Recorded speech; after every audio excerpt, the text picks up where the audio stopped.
నక్షత్రాన్ని అనుసరించి ప్రతి పాదానికి ఒక మంత్రం చెప్పబడి ఉంది. ఆ మహామంత్రాన్ని మనకు అందిస్తున్నారు శ్రీ కుప్ప శ్రీనివాస శాస్త్రి గారు.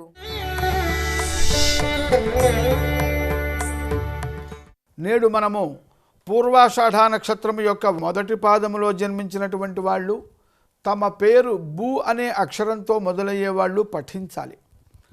ఈ శ్లోకములోని మహామహిమోపేతములైన శ్రీ విష్ణు నామముల యొక్క మంత్ర జపము వలన మనకి లభించేటువంటి శుభ ఫలితాలు ఏమిటో మనం ఇప్పుడు తెలుసుకుందాము. ఓం విశ్వమూర్తయే నమః. సర్వత్రా నిండి ఉన్నది, అడుగడుగునా ఉన్నది ఆయనయే, ఆ శ్రీమన్నారాయణుడే అనేటువంటి అనుసంధానము ఎరుక కలిగి మనకి ఆయన యొక్క అనుగ్రహం లభిస్తుంది ఈ నామమంత్రం యొక్క జపము చెయ్యటము వలన.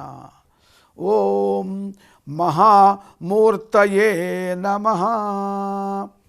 ఈ నామమంత్రాన్ని జపం చేయటం వలన భగవంతుడు యొక్క నామము, రూపము, ఇలాంటి రూపాన్ని ధరించటము, దానిలో ఉన్నటువంటి ఆ భావము, అర్థము, అంతరార్థము కూడా మనకి లభిస్తాయి.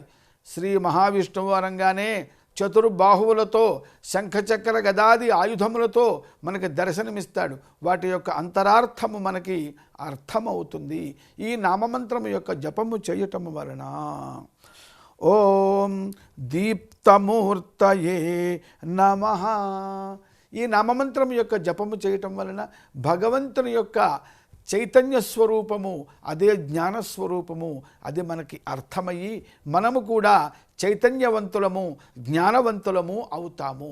చదువుకునేటువంటి విద్యార్థులు కూడాను మంచి జ్ఞానాన్ని పొందాలనుకున్నటువంటి ఏ వ్యక్తులైనా సరే, ఆబాల గోపాలము, స్త్రీలు కావచ్చు, పురుషులు కావచ్చు, ఎవరైనా సరే ఈ నామమంత్రము యొక్క జపాన్ని చేసి భగవంతుని యొక్క చైతన్యాన్ని, జ్ఞానాన్ని తెలుసుకోవచ్చు, పొందవచ్చు.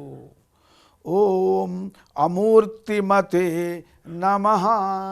భగవంతుడు నామరూపములు కలిగినటువంటి వాడు, సగుణ స్వరూపుడు, నామరూపములు లేనటువంటి నిర్గుణ స్వరూపుడు కూడాను. ఈ నామమంత్రము యొక్క జపము చేయటము వలన నామరూపరహితమైనటువంటి భగవంతుని యొక్క నిర్గుణ స్వరూపము కూడా మనకి అర్థమవుతుంది, తెలుస్తుంది. ఓం అనేకమూర్తయే నమః. ఈ నామమంత్రము యొక్క జపము చేయటం వలన అనేక రూపములు కలిగినటువంటి భగవంతుని యొక్క తత్వము మనకు తెలుస్తుంది. ఓం అవ్యక్తాయ నమః. ఈ నామమంత్రము యొక్క జపం చేయటం వలన అవ్యక్త స్వరూపుడైన పరమాత్మ యొక్క అనుగ్రహం మనకి లభిస్తుంది. ఓం శతమూర్తయే నమః. ఈ నామమంత్రము యొక్క జపం చేయటం వలన అనేక రూపములలో సర్వత్రా వ్యాపించి ఉన్నటువంటి పరమాత్మ యొక్క దర్శనము మనకు లభిస్తుంది. ఓం శతాననాయ నమః. ఈ నామమంత్రం యొక్క జపం చేయటం వలన సర్వత్రా వ్యాపించి ఉన్నటువంటి సర్వ పదార్థముల స్వరూపములో ఉన్నటువంటి పరమాత్మ యొక్క దర్శనము, అనుగ్రహము మనకు లభిస్తుంది. ఓం విష్ణవే నమః.